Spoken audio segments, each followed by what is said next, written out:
മലയാള വാർത്ത മാധ്യമരംഗത്ത് അവകാശവാദങ്ങളുമായി എത്തിയ റിപ്പോർട്ടർ ടിവിക്ക് 2025 തദ്ദേശ തെരഞ്ഞെടുപ്പ് വോട്ടെണ്ണൽ ദിനം വലിയൊരു പാഠം പഠിപ്പിച്ചു. വിദേശ മാധ്യമ പ്രവർത്തകയെ ബാർക്ക് റേറ്റിംഗിൽ ഒന്നാമതെത്തിച്ചും ന്യൂസ് സുനാമി എന്ന പേരിൽ വലിയ ഗ്രാഫിക്സ് വിദ്യകൾ കാണിച്ചും പ്രേക്ഷകരെ ആകർഷിക്കാൻ ശ്രമിച്ച റിപ്പോർട്ടർ ടിവി യഥാർത്ഥ വാർത്താ സംപ്രേക്ഷണത്തിൽ ഏഷ്യാനെറ്റ് ന്യൂസിനോട് ദയനീയമായി പരാജയപ്പെടുന്നത് രാജ്യം കണ്ടു. ബാർക്ക് റേറ്റിംഗ് സ്റ്റുഡിയോയിൽ എത്തിച്ചാൽ മലയാളികൾ ഒന്നടങ്കം റിപ്പോർട്ടർ കാണുമെന്ന മാനേജ്മെന്റ് കണക്കുകൂട്ടൽ തെറ്റിപ്പോയി. കേരളത്തിലെ പ്രാദേശിക രാഷ്ട്രീയവും വാർഡ് തലത്തിലുള്ള വോട്ടെണ്ണലും വിശകലനം ചെയ്യുവാൻ ബാർക്ക് റേറ്റിംഗ് പോലുള്ളവർക്ക് സാധിക്കില്ല എന്ന യാഥാർത്ഥ്യം ചാനൽ വിസ്മരിച്ചു. ഇത് കേവലം ഒരു മാർക്കറ്റിംഗ് തട്ടിപ്പ് മാത്രമായി ഒതുങ്ങി. വർഷങ്ങളായുള്ള വിശ്വാസ്യതയും വേഗതയും റിപ്പോർട്ടിംഗും കൊണ്ട് ഏഷ്യാനെറ്റ് ന്യൂസ് റേറ്റിംഗിൽ ഒന്നാമതെത്തിയപ്പോൾ അവകാശവാദങ്ങൾ മുഴക്കിയ റിപ്പോർട്ടർ ടിവി താഴേക്ക് പതിച്ചു. ബാർക്ക് തട്ടിപ്പ് എന്ന സോഷ്യൽ മീഡിയയിൽ പരിഹാസങ്ങൾ ഉയർന്നത് ചാനലിന്റെ പ്രതിച്ഛായ തന്നെ സാരമായി ബാധിക്കുകയായിരുന്നു. കേരളത്തിലെ ഗ്രാമപഞ്ചായത്തുകളിലെ രാഷ്ട്രീയ ചലനങ്ങൾ കൃത്യമായി അവതരിപ്പിക്കുന്നതിന് പകരം ഉപരിവിപ്ലവമായ ചർച്ചകളിലേക്കും ആർഭാടങ്ങളിലേക്കും ചാനൽ ശ്രദ്ധ മാറ്റിയത് ഗൗരവപരമായിട്ടുള്ള വാർത്താ പ്രേക്ഷകരെ ചാനലിൽ നിന്നും അകറ്റി. റിപ്പോർട്ടർ ചാനലിനേക്കാൾ 25 പോയിന്റ് ആയിരുന്നു ഏഷ്യാനെറ്റ് ന്യൂസ് നേടിയത്.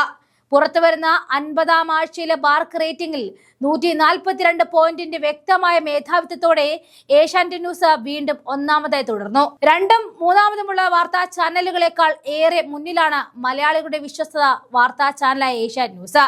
റേറ്റിംഗ് കണക്കുകളിൽ 2ാം സ്ഥാനത്തുള്ള റിപ്പോർട്ടർ ചാനലിന് 117 പോയിന്റ്, 74 പോയിന്റുള്ള 24 ന്യൂസ് 3ാം സ്ഥാനത്താണ്.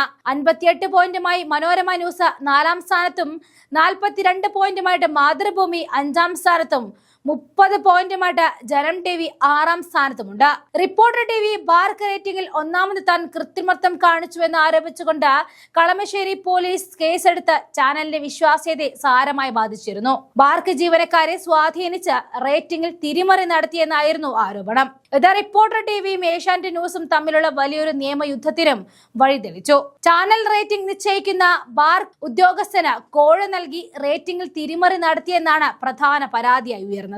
ബാർക്ക് സീനിയർ മാനേജർ പ്രേംനാഥിനെ 1ാം പ്രതിയാക്കിയും റിപ്പോർട്ടർ ടിവി MD ആൻഡ്രു അഗസ്റ്റിനെ 2ാം പ്രതിയുമാക്കിയായിരുന്നു പോലീസ് FIR രജിസ്റ്റർ ചെയ്തത്. 24 channel senior vice president C Unnikrishnan നൽകിയ പരാതിയുടെ അടിസ്ഥാനത്തിലാണ് കേസ്. ബാർക്ക് ഡേറ്റയിൽ തിരിമറി നടത്തി റിപ്പോർട്ടർ ടിവിയെ 1ാം സ്ഥാനത്തെത്തിക്കാൻ ശ്രമിച്ചുവെന്നും ഇതുമൂലം മറ്റ് ചാനലുകളുടെ കോടിക്കണക്കിന് രൂപയുടെ പരസ്യ വരുമാനം നഷ്ടമുണ്ടായെന്നും പരാതിയിൽ പറഞ്ഞത്.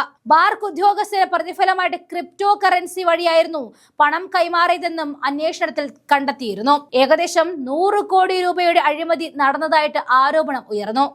ആൻഡ്രു അഗസ്റ്റിനും ബാർക്ക് ഉദ്യോഗസ്ഥരും പ്രേംനാഥും തമ്മിലുള്ള വാട്സ്ആപ്പ് ചാറ്റുകളും ഫോൺ സംഭാഷണങ്ങളും 24 ചാനൽ ഓപ്പറേഷൻ സത്യ എന്ന പരിപാടിയിലൂടെ പുറത്തുവിട്ടു. ഇതിൽ വരാനിരിക്കുന്ന റേറ്റിംഗ് വിവരങ്ങൾ മുൻകൂട്ടി കൈമാറുന്നതിന്റെ സൂചനകൾ ഉണ്ടായിരുന്നു. മാധ്യമരംഗത്ത് ഗിമിക്കുകൾ കൊണ്ട് കുറച്ചു കാലം പിടിച്ചു നിൽക്കാം എന്നല്ലാതെ വാർത്തകളുടെ വേഗതയും കൃത്യതയും വിശ്വാസ്യതയും പ്രധാനം എന്ന് റിപ്പോർട്ടർ ടിവി തിരിച്ചറിയേണ്ടിയിരിക്കുന്നു. ഏഷ്യാനെറ്റ് ന്യൂസ് തങ്ങളുടെ ആധിപത്യം വീണ്ടും ഉറപ്പിച്ചപ്പോൾ ആധുനിക സാങ്കേതിക വിദ്യകൾ മാത്രം പോരാ, വാർത്താബോധം കൂടി വേണമെന്ന് റിപ്പോർട്ടർ മാനേജ്മെന്റിന് ഈ വോട്ടെണ്ണൽ ദിനം ബോധ്യപ്പെടുത്തി കൊടുത്തു.